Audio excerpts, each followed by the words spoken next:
Hello, I'm really pleased to meet you. Jay Pharoah, feel so delighted to meet you. You're a successful comedian, you're a fantastic stand-up, you're an incredible impressionist, you're an actor. You've got it all going on. You're sort of vibrating with good vibes and good energy. And yes, man. And you feel, and you also add to that, you feel comfortable because this is at your house. You know, this is our first meeting. I'm at your house. You have are, to feel yeah. comfortable, man. Yeah, this is nice. Look at this. This is the same. You remember that? You remember the furnace from Home Alone with the talk? That's what this is right here, man. That's what it is. I don't know how this is going to go because what we're doing here at Mr. Feelgood is we're going to ask you 20 questions that get to the heart of who you are as a human being. But all I really want to do is crack jokes with you and listen to you and hang out, which we are going to do as well. I do want to start with, asking you just, when did you realize that you could make people laugh and you could do impressions? At 6. At 6? At 6 years old, man. I've been doing this for 28 years. Talking about the impressions, the stand-up that came 15, 16. Theater came at 8. So I've always been ready to perform, but I just was very awkward. I have what they call the ugly duckling. I'm the ugly duckling personified. I joked in school. I was fat. Didn't have a lot of friends, and still I select my friends, but everything else is switched. You know what I mean? And I'm a swan now. Look at you, I got white feathers now, just popping. Yeah, I fill up your pillow. You know what I mean? Your pillow. That's me right there. What was the first impression you did? Do you remember? Gilbert Godfrey. Rest in Godfrey. peace. Okay. Rest in peace to Mr. Gilbert Godfrey. But it was Iago off of Aladdin. That was my first one. Oh, amazing. And okay. My girlfriend at the time told me I was good at it. I had a girl at 6. I never thought women were. I never thought they had like cooties or anything like that. I knew that was a myth. I said, you ain't got cooties, you got some good stuff. You know what I mean? I saw that as a kid. I had the little third eye for it. So yeah, man. Shout out to Sarah. She don't remember me, but Oh, Sarah, she works at PetSmart. She does. Yeah. How do I know that? Don't ask. Yeah, you can ask. I worked there. Okay. Yeah. And then she didn't remember who I was. Did you sort of send her your, watch Saturday Night Live between 2010 and 2016, and you might recognize that little Lothario that was trying to charm you? Well, this was right before SNL, Okay. so I know she's probably kicking herself now because they know, everybody knows in my hometown who I am. I dig it. Yeah. These cameras. Look at that. Can I ask you? You look at comedians, and I've spoken, and I know comedians, and I honor them, and I'm delighted by them, but a lot of them come from a place of darkness. Do you feel that within yourself? Or do you feel, you said you were overweight, you said you didn't really... Yes. You must have used, I'm presuming, I might be wrong, correct? No, I did. I use humor to kind of, make people forget about the exterior, whatever was happening, but... I never felt like I could get away from getting joked. And I feel like my only escape was when I went home and got in my room and closed the door. And coincidentally, my father, he thought that I was watching porn. Really? That's not what it was. Wow. I had headaches. So what I would do is I would block myself off and I would go to sleep. Because as a kid, I had massive headaches. Like a migraine sort of thing? Yeah, man. They're really bad. Awful, yeah. Really bad. But it's cool, man. I made SNL. So, so we straight. Amazing. All right. Well, headaches were worth it. I've spent, an hour and a half with you, and it's been an absolute delight, and it's been incredible, and I felt like you gave your all, and I think you enjoyed what you were doing. So, so let's jump into the who the fuck are you? Who the fuck are you? Who the fuck am I? I'm Jared Pharoah. How y'all doing? Look at the white folks. White folks are like, yeah, he's one of us. Nah, only on paper. I show up in person. You're going to see this right here, I had white privilege before I got on SNL. I used to use that to my advantage, and I'd use my white voice over the phone to call. Really? Yeah. Seriously? I have no problems booking anything over the phone because they didn't know. You're kidding me? Yeah, because I was Jared. Wow, you don't think Jared's going to be a 6'2" black guy that kind of resembles Eddie Murphy and Will Smith having a kid? You wouldn't think that. You know what I mean? You see it now, I look like they did the fusion dance, you know what I mean? It was like Eddie Murphy and Will Smith got drunk one night. We're just like, hey, let's try it out. And then I came out. This is Jay Pharoah. So Jay Pharoah, actor, stand-up, artist. There you go. Comedian. Actor, stand-up artist, comedian, introvert. I could say that as well. Yeah, the pandemic was so good for me, man. You know what I mean? I loved it. I love not being around folks. You know what I mean? I'm around people when I get paid. That's when I'm around people. Okay. You know Well, we're not paying you. Yeah. You know, this is a stretch right here. You know, I like you. I like you. If I don't like you, I ain't there. You know. Okay. And you know something else, man. I come from an apostolic background. People don't know that. I don't know that. Please explain. Apostolic. It's just another form of Christianity. Okay. It's another part of it. Like it's no different Another from branch. Baptist or being a Presbyterian or being Catholic. That's a little different. You know what I mean? They on a different side. But we don't do that. But you know, but it's still being a Christian. So you know what I mean? Strict household. Grew up raised in the burbs. Damn, we still on this one question. Well, we're not. We're actually jumping ahead. So let's just let me bring it down a little bit. Absolutely. We gathered who you are. How are you feeling right now? Oh, I'm amazing, man. You know what?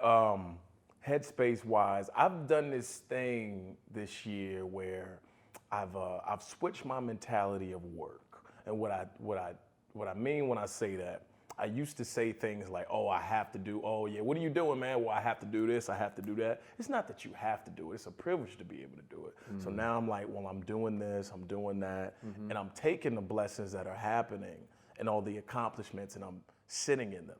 And I didn't do that when I was younger. It was like, okay, what's next? Yeah, that killed, all right, so what, what's next? Now I'm like, yeah, that killed, and I'll sit in it for a second. Like last week, like I did the ESPYs.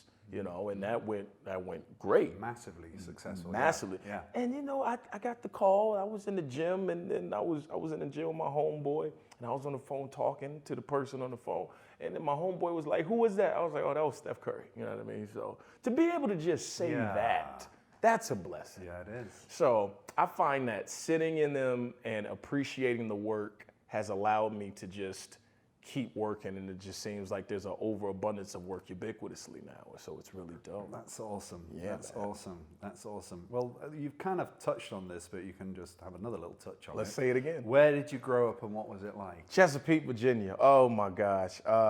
Nothing out there but pregnancy and failure. You gotta get it, you gotta leave. You gotta leave, you got to. But it's a charming place to raise your family. And now I see what my mom and my dad were doing by moving there. You know, I mean, it's a military town. A lot of people in and out.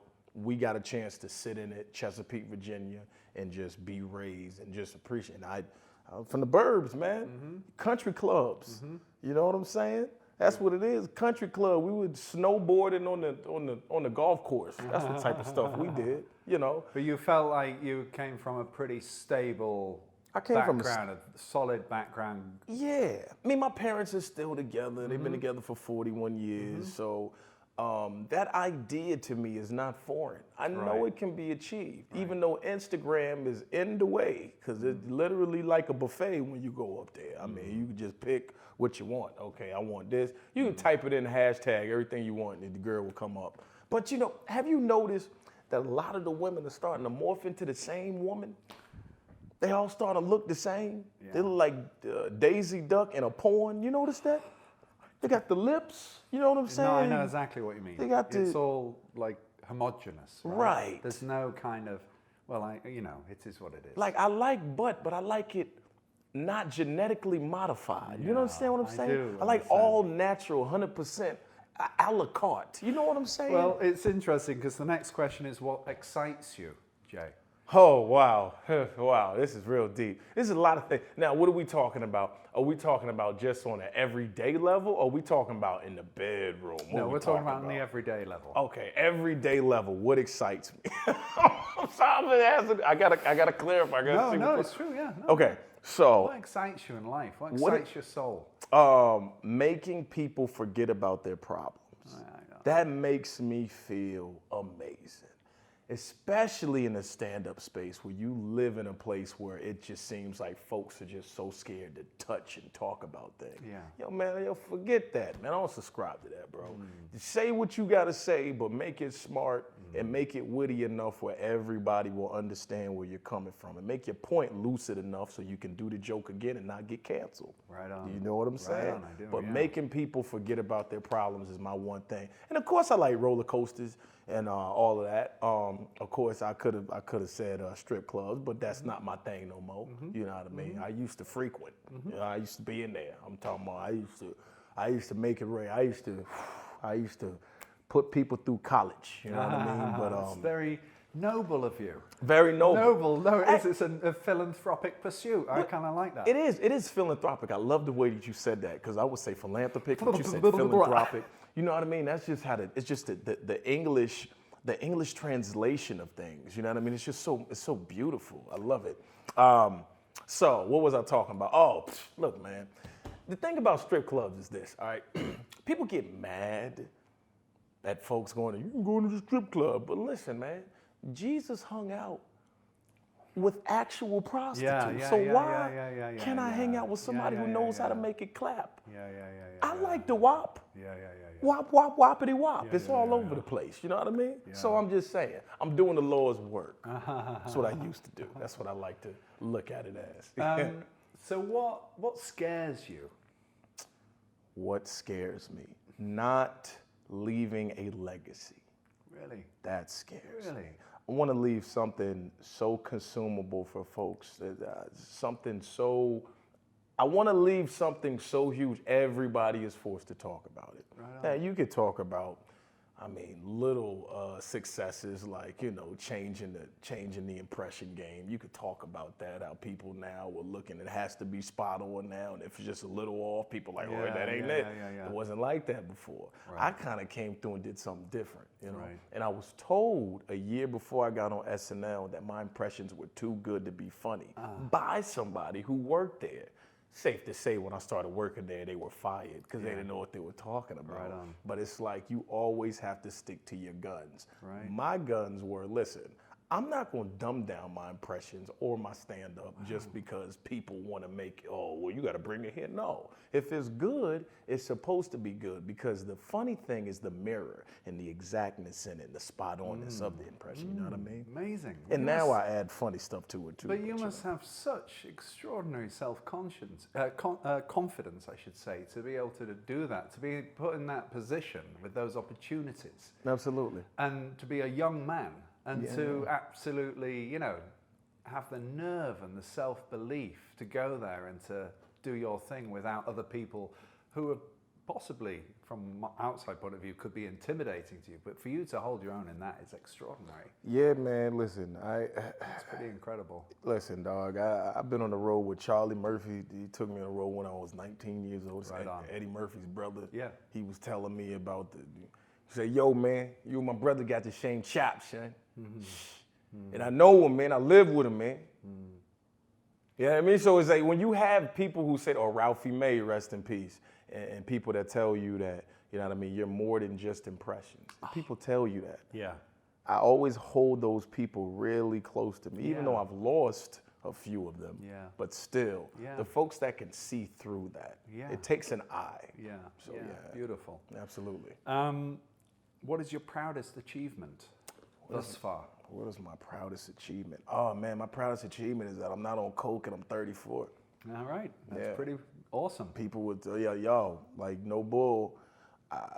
When I got ADD, so, sometimes I'll come off like quick, whatever. Kind of cokeheadish, but I'm not, you know. But there was this comedian who said when I was 19 years old, he was like, by the time I'm 30, I'm going to be on coke and all of that. And then I was like, that's not my jam, dog. Good. That's amazing. Now, 35, oh boy, I might just start. Do it at 95. Okay. Yeah, there we go. Right. I think that would be decent. Speed up my old heart. Yeah, let's do that. What is the hardest thing you've ever done? What's the hardest thing I've ever done? I think the hardest thing I've ever done was booking SNL, probably. Really? That was it? How did that happen? How did that come about? Did you, out of the blue, was it a call from an agent, or was someone that's been at a show and seen you? And well, Jesus kind of sent me a text message, and he was like, you know what, I got a job for you. I was like, word? He was like, yo, but you got to be fully committed. I said, okay. I texted him back. The phone was disconnected. And then I got the show, you know what I mean? Amazing. That's not how it happened. Okay, so I got the show. I had an agent in 2009, that saw me at a showcase I did at Caroline's on Broadway. Matter of fact, I wanted the first club Charlie Murphy took me to in New York. The same weekend he passed away, I was headlining that club. Whatever though, damn, back to it. So agent saw me and we put together an audition tape in 2009.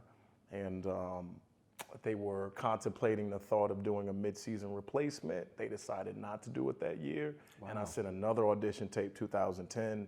And then they saw it, called me in for an audition in August of 2010. And I ended up, after that first audition, booking a job. The guy who was shooting on the camera, he said, we haven't seen an audition like that in a long time. And it wasn't even that I was trying hard, it's that my ex pissed me off and we had broken up and I said, I'll show you. And that's how I got it. And yeah, so shout out to my ex, you know what I mean? Yeah, it's all because of you. I did it. Well, extraordinary, all the better for us as well. So who, I mean, you've mentioned a couple of people here, but who was your greatest mentor and what did they teach you? My greatest mentor? Work, in life, in whatever. Well, a couple. I had to say Charlie Murphy, and he always told me that, like I said, yo, man, maybe I didn't say this. Yo, Jay, man, whatever you do, man, don't do coke. Really? Yeah. Really? Yeah, I was like, all right, cool. All right, that was a great lesson, right? Yeah, that was a great lesson. Great lesson. Super smart. Freeze Love, who was his homeboy, he always told me to pay it forward and pay it back. If you get a chance to help somebody who's on the come up and you have the platform, give them that opportunity. Right. That was ubiquitous advice. That's him and Charlie Murphy told me the same thing. And another Steve Harvey said to me, and I still don't realize it maybe. He was like, you don't recognize how much power you have. And he said, it's a responsibility when you have that much power. I think, but wait, Kanye West said the same thing. He says you have a lot of people who are gonna watch you. So it's very important that what you're putting out there is something substantive for people to latch on to, because they will pay attention to you, and you're becoming one of those voices. So not that Kanye was my mentor, but that was some good advice. Those other three, my mentors, for sure. Beautiful. That's great. It's great advice, though, isn't it? To be aware of the power of words, to be aware of the power of what you do and how you go about it, and I think it's just vital to give back and help Absolutely. other people. To help them, otherwise, what's the point? Gotta help them. Even if there's some other way to help people, like, I do this thing where I give a scholarship away each year from my high school. That's awesome. And usually there's one winner. We did two winners last year. We did one more winner this year because we didn't do one during the pandemic or whatever. Kind of stopped it or whatever, which some people were frustrated, but like I said, I did two the next year. But my goal for that is to kind of embolden other folks who don't know how to carry themselves out in public, like etiquette classes. I want to have etiquette classes for them to teach them how to speak out there in the corporate world. Also, show people how to interview. Some people don't know how to get their foot in the door. Well, you can't walk in there looking a certain way, and you have to carry yourself a certain way, and you have to answer all the questions in the application, but you have to do them adequately. You understand? And then after that, we want to do a production, and then have people graduate. I got a whole vision for that scholarship. What's the name of the school? It's Indian River High School, and it's the Jay Pharoah Scholarship. Okay. Yeah, beautiful. man. Good for them. Good for you. Yep. Who are your fictional and real life heroes? My fictional hero, I'll tell you right now, Goku from Dragon Ball Z. Yes, that is my fictional hero. He is the embodiment of courage, strength, defying odds, and constant level up. And that's what I like about him. And in reality, my heroes are, I like Muhammad Ali, because he always stood for something. If you don't stand for anything, you'll fall for everything. You understand what I'm saying?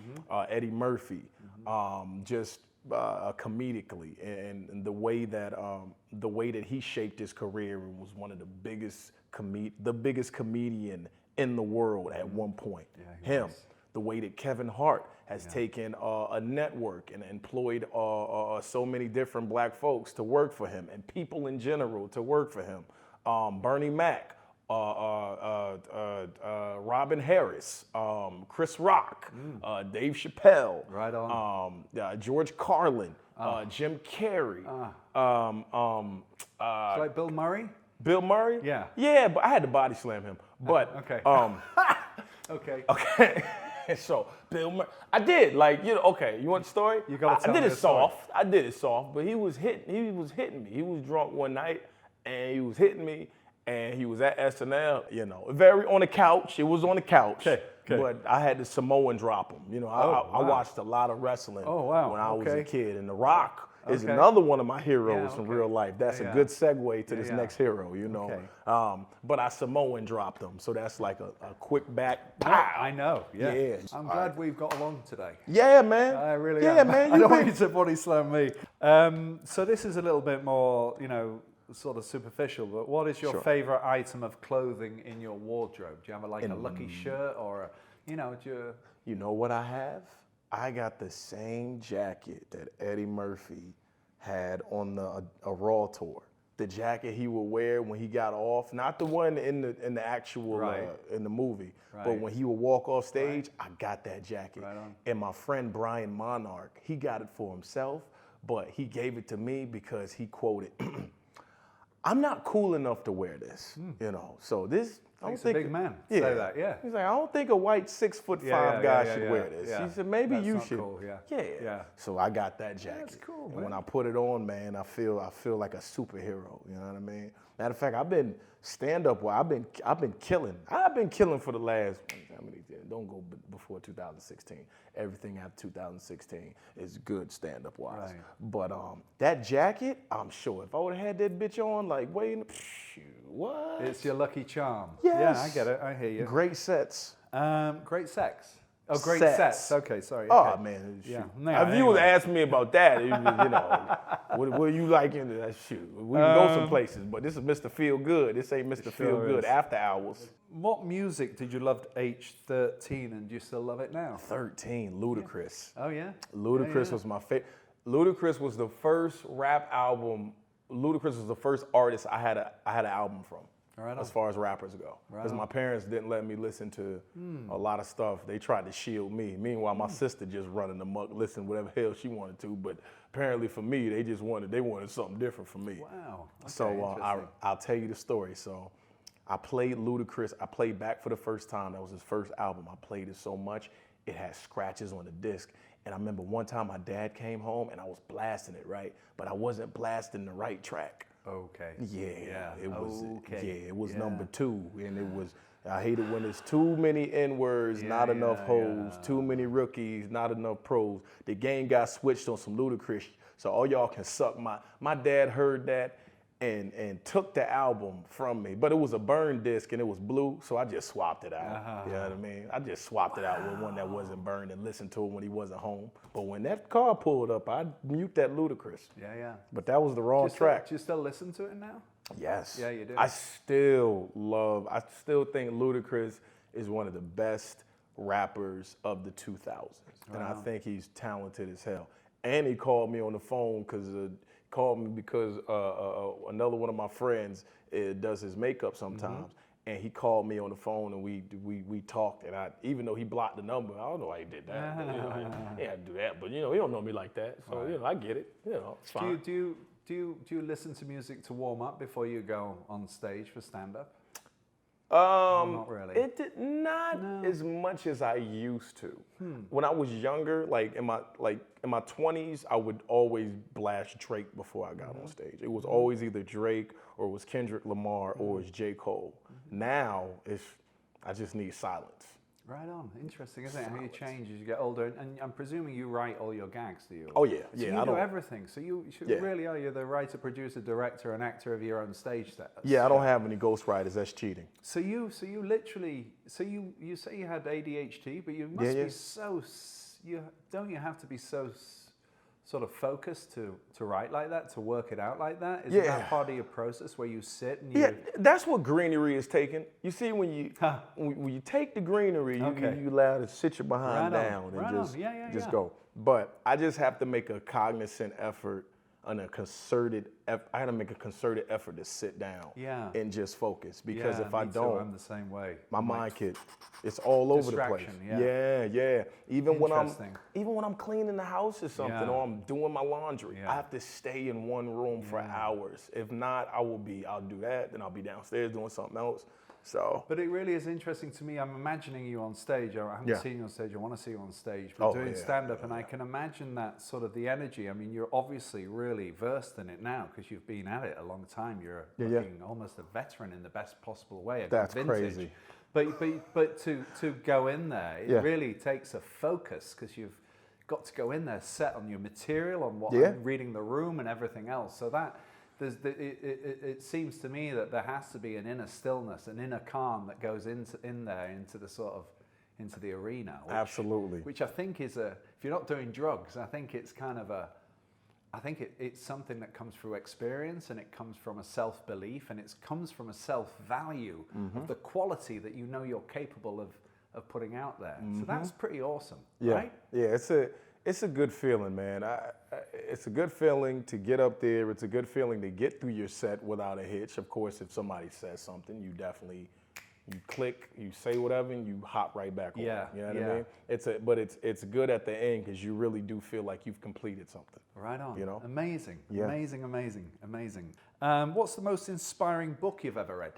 The most inspiring book I have ever read, it was I think it was the 50th Law. That was Robert Greene, 50 Cent's book. So that one was really inspiring. Just learning how to take any situation and try to flip it to your advantage. No matter if it's bad, good, whatever it is. And that was the general theme of that book. And I think if you do have the mind where it could be a million negative things happening, but if you keep that positivity going, the negativity can't permeate you. It can't affect you. It's not going to break through. Your shield is too positive for that shit to happen. But you got to keep building that, haven't you? You got to keep working on that. It's not one stop. It's a constant, ever changing. It's like a plane. You got to take on the turbulence, but you got to keep your destination in mind, right? Because, I hear you. It's like a puppy, man. You got to take care of it. You got to keep taking care of it. And this puppy doesn't die. I mean, it keeps getting older. You know, some dogs are here for too damn long. You know, them little small ones are here for like 30 years. You be like, God dang, this motherfucking shit. You 35? I'm 40. Man, since I was 5. I'm 34, by the way. You're very young. Yeah, I'm very young. What is a movie that left a lasting impression on you? Oh, come on, man. Which one you want to hear about? Give me the first one that comes to mind. Okay, I'm gonna give you one so left field you wouldn't even feel like it was.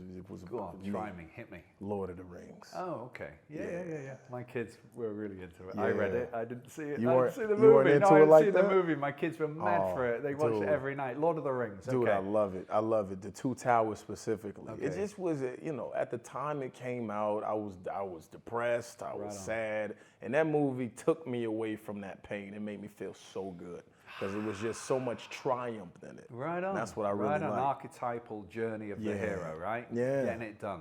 And Beautiful. then Give me another. The Saint. Val Kilmer, Elizabeth Shue, 1997. Yeah. That movie was one of the movies that made me want to be like, character-wise, I want to play other characters. And Nutty Professor, of course.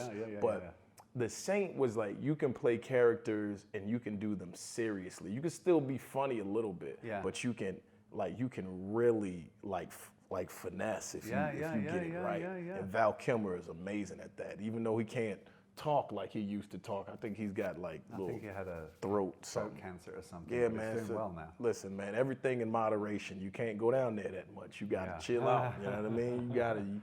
You can't. Sometimes you gotta be like, I'm not gonna do it tonight. You gotta, pull back, pull your head back. You know what I mean? You know what I'm saying, fellas. Y'all get it.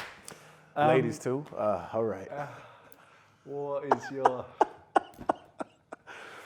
And I didn't even finish the question. No, Coming please to tell me. America too. I'm sorry. Oh, that was great as Eddie well. Murphy is Okay. yeah. All right. That one was the movie that showed me that you can play characters funny as hell. Yeah. You know what I mean? And Yeah. you could, and everybody can like, and then like I said, Nutty Professor too, and then Golden Child, whatever, man. Eddie Murphy was the guy, and then Robert Williams too. Robin Williams was amazing, wasn't he? And he was amazing. I think it was beautiful that he was such a comic. He was such a genius. He was such an incredible energy force, and yet when he did Dead Poets Society, he kind of threw it the other way, and he did it with the gravitas, and he did it with the soul, and you really saw that. I think an actor is.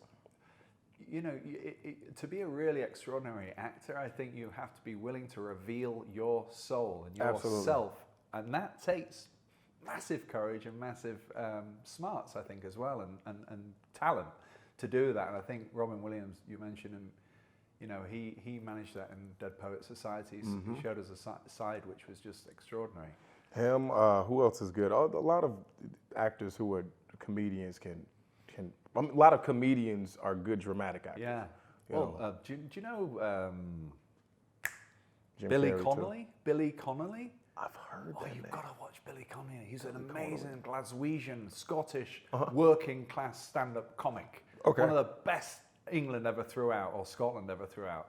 And then he went into, I've forgotten the name of the film, with Judi Dench. He played Queen Victoria's gardener, Mr. Brown, who looked after her, and he was good. He was good, but he's an amazing guy. You should have a look at him. He's really extraordinary stand-up comic. Check him out. I'm gonna check him out. Okay, I'm gonna move on to what's your favorite word or saying? My favorite word or saying? What is my favorite word? My favorite word would have to be spurious. Oh, I like that. That's kind of good. You deliver it. Yeah. Spuriously. Spuriously. You liar. No. Don't say lie. Say they were being spurious. Oh, that's good, man. It's trippingly off the tongue. Yeah. Some Shakespeare shit. Yeah, man. Right? Yeah, man. You got it. My favorite phrase, what can I say? My dad always says this. I could complain. He said, how are you? Good? I could complain, but nobody would listen. That's like real talk. Okay, yeah. You could complain, but what for what? It's life. Get it together. And have you got a favorite cuss word? Swear word? Yeah. Go on. If you want. If you don't, it's up to you. Check with your team. Hey, it's fine. Bitch ass. Oh. That's fine. See, Okay. I didn't say, there's another word to it too, but I don't want to say Well, we'll stay with bitch that. ass. Okay. Delivered. My mom is a person who puts curse words together, so she contracts them. So her favorite one is fuck ass. That's her favorite. Oh, really? Yeah, that's her favorite word. She used it, and then I had a dog. Your mom and sounds amazing. She's from Brooklyn. She's from Bed-Stuy. All right, man. Yeah. Okay. Like, you need to clean up after this fuck ass dog. What? Okay. Fuck ass dog. What do you mean? He's neutered. He's not fucking anybody. Talking about. Okay. So let's go from that to something more serious. And you touched on it earlier. What do you want people to say about your funeral? Oh man, I want people to say that he helped me and gave from the abundance of his heart, and he was an entertainer. Mm-hmm. He was a comedian. Mm-hmm. He was a philosopher, but he was also a sweetheart. Yeah. If they say that, I've accomplished everything I need to accomplish. Yeah. But like I said, man, my main goal is just to make people forget about their worries and their woes and struggles. So he was a good man. He was funny. He was an entertainer. He was a philosopher. He was a sweetheart. I want people to say that. Right on. And I've no doubt that they and he was a lover. He was a lover. I don't know if I want the girls to get up. They'll be saying a lot of stuff, but it'll be a few of them show up at this funeral. Oh boy, I've been out here. I've grown up. I'm not a kid anymore. You're fucking awesome, man. Hey, man. Hey, You're awesome. Beautiful. You're awesome. You awesome. All right, quick fire, last 5, quick. Favorite car? Oh, man, my favorite car. Let's see here. I have to say Acura Legend 1990 Acura Legend. And I'll say that because it was my favorite car when I was growing up. I got the car from my parents, and then I ended up getting in an accident but I love that car. And what color was it? It was red with sparkles in it. Whoa, It dude. was beautiful. It was so Wow. beautiful. How old were you when you had that? I was 18. Damn.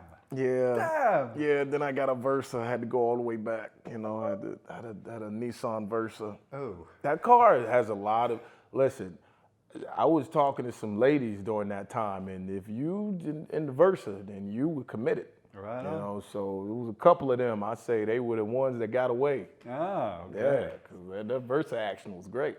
Sports team. My favorite sports team? Oh, the Rams. Right on. Ain't gotta ask. Now, I was a Rams fan before they went to LA when they were in St. Louis, but I wasn't a Rams fan when they first started in LA and went to St. Louis. Okay. But when they were in St. Louis, I was a Rams fan. We don't have teams in Virginia. Right. We don't have anybody. Right. They got the Baltimore Ravens and whatever the Redskins are called now. Right, okay. The Commanders I don't know. sounds even more terrible. That sounds a bit Should have dodgy kept to it the me. way it was. Favorite meal? Meatloaf. Oh, yeah? Yeah, meatloaf. My grandmother, man, she makes it. Good meatloaf. So meatloaf and mashed potatoes, and on the side, I'll put some asparagus on the side. Yeah. Yeah, I like my pee to smell weird. Okay. Grooming products. Oh, favorite grooming product. There's so many I use. Let's see. Are we talking about facial? We talking about hair? What are we Anything. talking First thing about? that comes to mind. Let's What's your see everyday here. use? I use this oil. It's called Ava. It's got sunflower. It's got a peppermint oil. It's got was it jojoba? What's it called? Jojoba. Jojoba. Jojoba. Jehovah. I think. Jojoba. Okay, Jojoba. I think. I don't know. Okay, so jojoba oil. It's got that in there, and it's got it's also got one more in there, but it's really good for your scalp and all of that. I like that. As far as the face goes, what do you got to use, man? What facial wash do I use here? Let's see here. L'Oreal. All right. What about aftershave or cologne? Are you a cologne man or not Yes, really? man. Prada Black. Prada Black is the chef's. It make it real wop in there. You know what I'm saying? Gets them excited. You know? And lastly, what's your favorite clothing label? My favorite clothing label. Damn. Let me see here. Who do I want free clothes from? Because you know that's. Wait. I think. Wait. I hear the angel talking to me one more time. Oh yeah, I think I got it. Alexander McQueen. Oh, a master. Yeah, man. A master. When I tell you.